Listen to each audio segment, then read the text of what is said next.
जब दिल्ली के जंतर मंतर पर नीट पेपर लीक के खिलाफ और शिक्षा मंत्री धर्मेंद्र प्रधान के इस्तीफे की मांग को लेकर कॉकरोच जनता पार्टी प्रदर्शन करने बैठी थी, तो शायद ही किसी ने सोचा था कि इस विरोध प्रदर्शन का इतना व्यापक असर होगा। लेकिन इसका असर खूब हुआ, जिसके बाद भारत के जेन जी की चर्चा भी दुनिया भर में होने लगी है। एक समय था जब बड़े आंदोलनों की कमान अनुभवी नेताओं, ट्रेड यूनियनों या राजनीतिक दलों के हाथों में होती थी, लेकिन अब तस्वीर तेजी से बदल रही है। दुनिया के अलग अलग हिस्सों में सड़कों पर उतरने वाली भीड़ का चेहरा युवा है। भारत से लेकर मेडागास्कर, केन्या, सर्बिया, बांग्लादेश से लेकर नेपाल तक 1997 से 2012 के बीच जन्मी जनरेशन यानी जेन जी विरोध की नई आवाज बनकर उभरी है। भारत में हाल के छात्र आंदोलनों और युवाओं के प्रदर्शन ने सोशल मीडिया की नई ताकत साफ दिखा दी है। वहीं अफ्रीकी देश मेडागास्कर में बेरोजगारी, भ्रष्टाचार और महंगाई के खिलाफ युवाओं ने डिजिटल प्लेटफॉर्म के जरिए लोगों को संगठित किया। सवाल ये है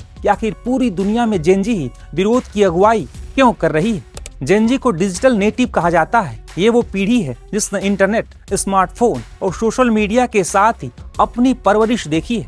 पहले किसी आंदोलन को खड़ा करने के लिए महीनों तक बैठकें होती थीं, लेकिन आज इंस्टाग्राम, एक्स, टेलीग्राम और व्हाट्सएप के जरिए कुछ घंटों में हजारों लोग एक मुद्दे पर एकजुट हो जाते हैं। यही वजह है कि किसी एक देश में शुरू हुआ आंदोलन दूसरे देशों के युवाओं को भी प्रेरित करता है। वे एक दूसरे के अनुभवों से सीखते हैं और विरोध के नए तरीके अपनाते हैं। दुनिया के अधिकांश देशों में युवाओं के सामने सबसे बड़ी चुनौती रोजगार है। पढ़ाई पूरी करने के बाद अच्छी नौकरी न मिलना, बढ़ती महंगाई और महंगा होता जीवन युवाओं में असंतोष पैदा कर रहा है। भारत में प्रतियोगी परीक्षाओं, पेपर लीक और रोजगार जैसे मुद्दे हों या अफ्रीका में आर्थिक संकट, इन समस्याओं का सबसे अधिक असर युवाओं पर ही पड़ता है।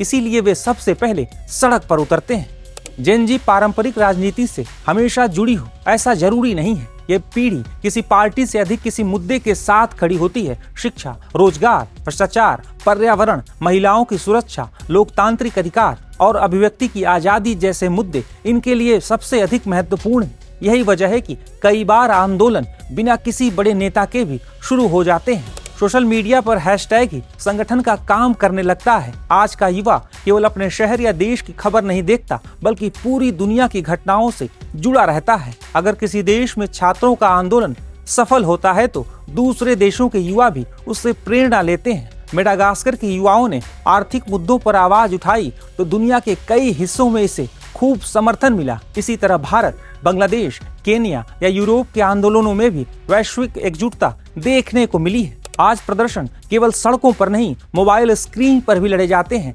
Live video, reel, meme, podcast और छोटे वीडियो आंदोलन को और तेजी से फैलाते हैं। सोशल मीडिया पर कोई भी अपनी बात लाखों लोगों तक आसानी से पहुंचा सकता है। हालांकि ये तकनीक चुनौती भी बनती है। फर्जी खबरें, भ्रामक वीडियो और गलत सूचनाएं भी आंदोलनों को प्रभावित कर सकती हैं। इसीलिए डिजिटल जागरूकता पहले से कहीं अधिक जरूरी हो गई है।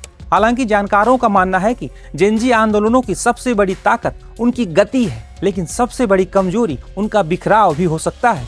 कई आंदोलन सोशल मीडिया पर काफी तेजी से शुरू होते हैं, लेकिन स्पष्ट नेतृत्व और दीर्घकालिक रणनीति के अभाव में जल्द कमजोर पड़ जाते हैं। फिर भी ये तय है कि आने वाले वर्षों में सरकारों, राजनीतिक दलों और संस्थाओं को युवाओं की आवाज पहले से अधिक गंभीरता से सुननी होगी। दुनिया बदल रही है और विरोध की भाषा भी बदल रही है। जेन जी केवल नाराज पीढ़ी नहीं, बल्कि अपनी बात खुलकर रखने वाली पीढ़ी है। भारत से मेडागास्कर तक यह साफ दिखाई दे रहा है कि आंदोलन केवल राजनीतिक दलों के भरोसे नहीं चलेंगे। इंटरनेट, सामाजिक जागरूकता और वैश्विक सोच से लैस ये पीढ़ी आने वाले समय में लोकतंत्र, नीतियों और शासन व्यवस्था को प्रभावित करने वाली सबसे महत्वपूर्ण ताकत बन सकती है।